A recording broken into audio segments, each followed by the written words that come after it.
आज हामी सेयर एभरेजिङको बारेमा कुरा गर्छौँ। के हो त सेयर एभरेजिङ? के सेयर एभरेजिङ गर्दाखेरि सधैँ फाइदै हुन्छ त? नमस्ते सबैजनालाई, हामी साना लगानीकर्ता पेजमा यहाँलाई स्वागत छ। एभरेजिङले सधैँ फाइदा नै हुन्छ त? आज यो प्रश्नको बारेमा आज हामी छलफल गर्छौँ। पहिला हामी बुझौँ एभरेजिङ भनेको के हो त? एभरेजिङ भनेको सेयर बजारमा सेयरको मूल्य घट्दा अथवा बढ्दा सोही कम्पनीको थप सेयर क्रमशः खरिद गरेर आफ्नो औसत खरिद मूल्य मिलाउने एक प्रक्रिया हो। सेयर एभरेजिङ हामीले अप ट्रेन्डमा पनि गर्न सक्छौँ, सेयर एभरेजिङ डाउन ट्रेन्डमा पनि गर्न सक्छौँ। विशेष गरी हामी डाउन ट्रेन्डमा एभरेजिङ गर्छौँ। अब एभरेजिङलाई एउटा उदाहरणको रूपमा बुझौँ है त।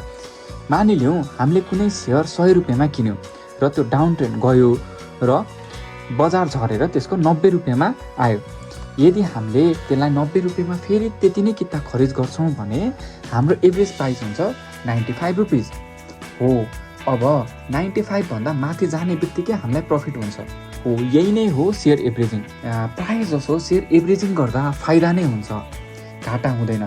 तर कुनै कुनै केसमा हामीले विचार गर्नु पर्ने हुन्छ कि सेयर एभरेजिङ गर्दा पनि घाटा हुन सक्छ।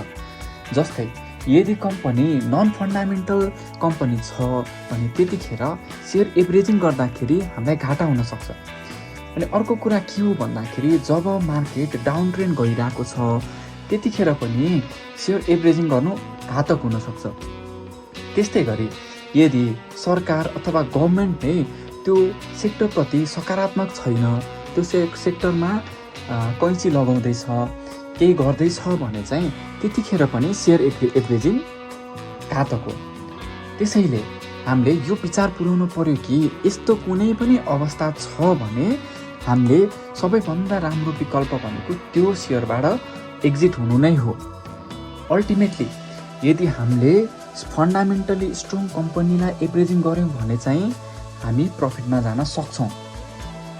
यस्तै भिडियो हजुरहरूलाई मन पर्छ भने हामीलाई फलो गर्न नबिर्सिनु होला है। धन्यवाद।